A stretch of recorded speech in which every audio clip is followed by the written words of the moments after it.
വിവാഹത്തിന്റെ ദിക്ക് അല്ലെങ്കിൽ കുടുംബത്തിന്റെ ഭാര്യ ഭർത്തൃ ബന്ധത്തിന്റെ ഐക്യത്തിന്റെ ഒക്കെ ദിക്കായിട്ട് ഫുങ്ഷുവൽ കണക്കാക്കുന്നതെന്ന് പറയുന്നത് ഏതൊരു വീടിന്റെയും സൗത്ത് വെസ്റ്റ് കോർണറാണ്. കന്നിമൂല നഷ്ടപ്പെടുത്തിക്കൊണ്ട് നിങ്ങൾ കെട്ടിടം പണിയുകയാണെങ്കിൽ ഇവിടെ വിവാഹ തടസ്സം അനുഭവപ്പെടാം. തെക്ക് പടിഞ്ഞാറ് എന്ന് പറയുന്ന 45 ഡിഗ്രിക്കകത്ത് എവിടെ ടോയ്ലറ്റ് വന്നാലും വിവാഹ സംബന്ധമായിട്ട് തടസ്സങ്ങൾക്ക് ഇത് കാരണമാകുമെന്ന് ഫുങ്ഷുവൽ പറയുന്നുണ്ട്.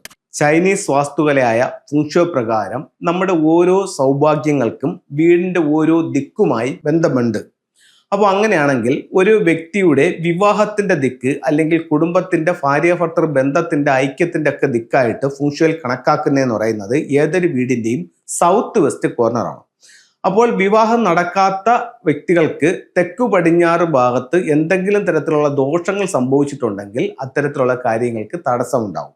ഒരു വീടിനെ സംബന്ധിച്ചിടത്തോളം തെക്കു പടിഞ്ഞാറ് ഭാഗത്ത് എന്തൊക്കെ ദോഷങ്ങൾ സംഭവിക്കാം എന്ന് ചോദിച്ചു കഴിഞ്ഞാൽ, ഒന്ന്, നിങ്ങൾ വീട് നിർമ്മിക്കുമ്പോൾ വീടിന്റെ തെക്ക് പടിഞ്ഞാറ് എന്ന് പറയുന്ന കന്നിമൂല നഷ്ടപ്പെടുത്തിക്കൊണ്ട് നിങ്ങൾ കെട്ടിടം പണിയുകയാണെങ്കിൽ അതിനെ മിസ്സിംഗ് ഏരിയ ആയിട്ട് കണക്കാക്കും.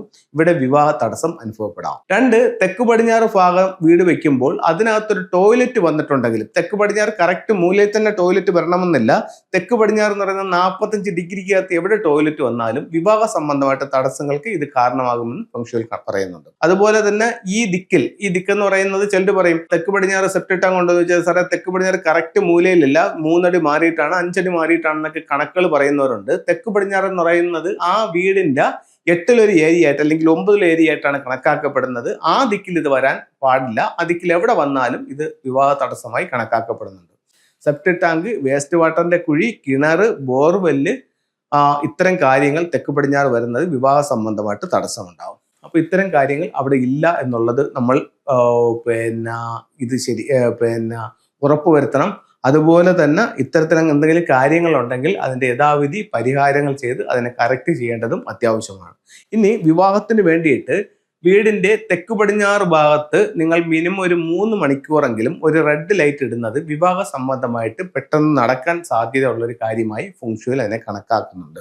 ഇനി നമുക്കിവിടെ എന്ത് ഉപയോഗിക്കാമെന്ന് ചോദിച്ചു കഴിഞ്ഞാൽ, വീടിന്റെ സൗത്ത് വെസ്റ്റ് കോർണറിൽ ഇത്തരത്തിലുള്ള ഒരു ജോഡി മണ്ടേരിയൻ ടക്സ് വയ്ക്കാം. സ്വീകരണ മുറിയുടെ തെക്ക് പടിഞ്ഞാറ് മൂലയിലോ ഡൈനിങ് ഹാളിന്റെ തെക്ക് പടിഞ്ഞാറ് മൂലയിലോ വയ്ക്കാം. അല്ലെങ്കിൽ വിവാഹം അന്വേഷിക്കുന്ന ആൺകുട്ടിയുടെ പെൺകുട്ടിയുടെ ബെഡ്റൂമിന്റെ സൗത്ത് വെസ്റ്റ് കോർണറിലും ഇത്തരത്തിലുള്ള ഒരു ഇത് വെക്കുന്നത് വിവാഹ സംബന്ധമായിട്ട് ഒത്തിരി സപ്പോർട്ടിങ് ചെയ്യാനായിട്ട് നല്ലതാണ്. ഇനി നമുക്ക് ഫെങ്ഷു പ്രകാരം മറ്റു ചില ടൂളുകളും കൂടെ നോക്കാം. ഒരു വീടിന്റെ വാസ്തുദോഷങ്ങൾ മാറാനായിട്ട് ചൈനീസ് വാസ്തുക്കളായ ഫെങ്ഷുവിൽ പറയുന്നുണ്ട് 4 അനിമൽസിനെ വെക്കാമെന്ന് പറയുന്നുണ്ട്. ഇത് നിങ്ങളുടെ സ്വീകരണ മുറിയുടെ ഈസ്റ്റിൽ ഒരു ഗ്രീൻ ഡ്രാഗൺ വയ്ക്കാം. അതിന്റെ നേരെ ഓപ്പോസിറ്റ് വെസ്റ്റിൽ ഒരു വൈറ്റ് ടൈഗർ വയ്ക്കാം. അതിന്റെ സൗത്ത് ഡയറക്ഷനിൽ നമുക്ക് എന്ത് ചെയ്യാൻ പറ്റും, ഒരു ഫീനിക്സ് ബേർഡിനെ വെക്കാം. നോർത്തിലാണെങ്കിൽ നമുക്കൊരു ടോർട്ടോയ്സിനെയും വെക്കാം. ഇത് ഈ 4 ദിക്കുകളിലായിട്ട് വെക്കാം. അതുപോലെ തന്നെ സൗത്ത് വെസ്റ്റിന്റെ ദോഷങ്ങൾ മാറാൻ വേണ്ടിയിട്ട് സൗത്ത് വെസ്റ്റ് കോർണറിൽ ഇത്തരത്തിലുള്ള 2 ക്രിസ്റ്റൽ ബോളുകൾ ഹാങ് ചെയ്യുന്നതും ഫെങ്ഷുവിൽ നല്ലൊരു റെമഡിയായി പറയുന്നുണ്ട്.